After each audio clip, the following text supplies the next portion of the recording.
Let's have a look at the game ports. Here we have player tokens, round tokens, and level tokens. These are horse cards that represents players during the game.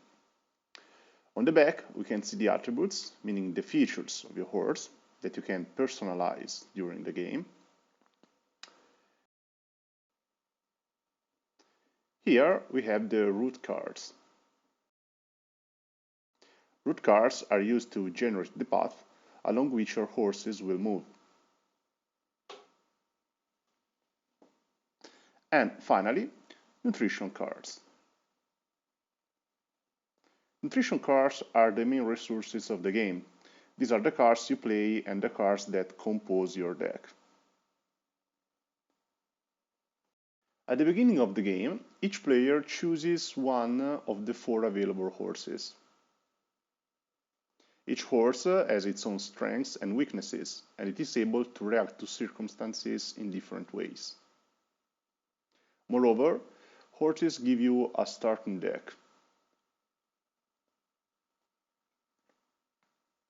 For instance, if I choose Brownie, my initial deck will be composed by 4 walks, 2 trainings, and 2 meals. Therefore, from the nutrition deck, I will pick 4 walks, 2 trainings, and 2 meals, which are going to compose my personal deck.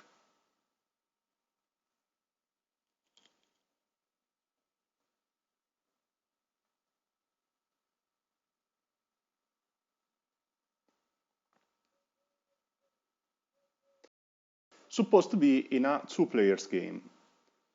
Each player places his or her player and round tokens on the starting tile.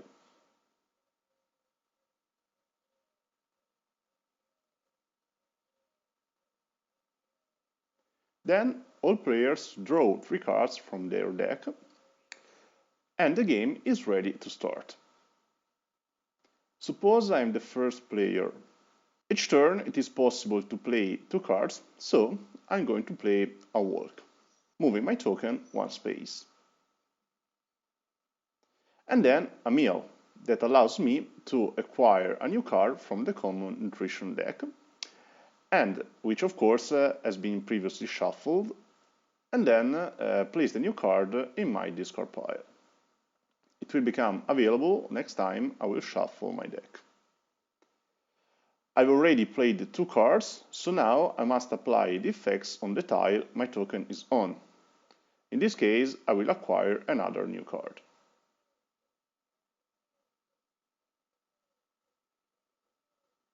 Now that everything is done, I draw until I reach my maximum hand size, which is 3. My turn ends and my opponent's turn begins. Suppose that they will simply move 3 spaces and end his turn. Now it's my turn again, and this time I'm going to play a training, so that I can level up one of my attributes.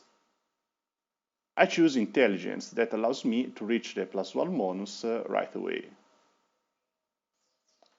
I could play another card, but I decided not to do it in order to stay on the same square and therefore acquire a new card.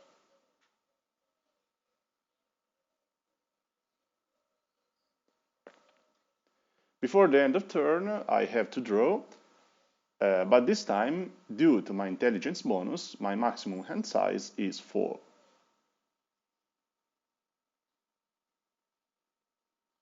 Let's have a closer look at the attributes. The first attribute you can see on the card is speed. Each bonus on speed allows your movement cards to increase their effectiveness. For instance, with a +1 bonus in speed, with a walk card, I can move 2 spaces rather than 1. This horse in particular is a bit lazy, so even if I increase speed, I won't get other bonuses. The second attribute is intelligence, which allows me to hold more cards in my hand. As seen before, my maximum hand size is 3, but with a +1 bonus in intelligence, it will become 4. Therefore, before the end of my turn, I will draw until I have 4 cards in hand. Next one is dexterity. Usually you can play a maximum of 2 cards per turn. But with a +1 bonus in dexterity, you can play up to 3 cards per turn. Last but not least, charisma. This attribute allows you to increase the quality of cards you will acquire during the game. Usually, when you play a mill, you simply put the top card of the common nutrition deck in your discard pile. Each bonus in charisma allows you to look one more card and to pick the best one.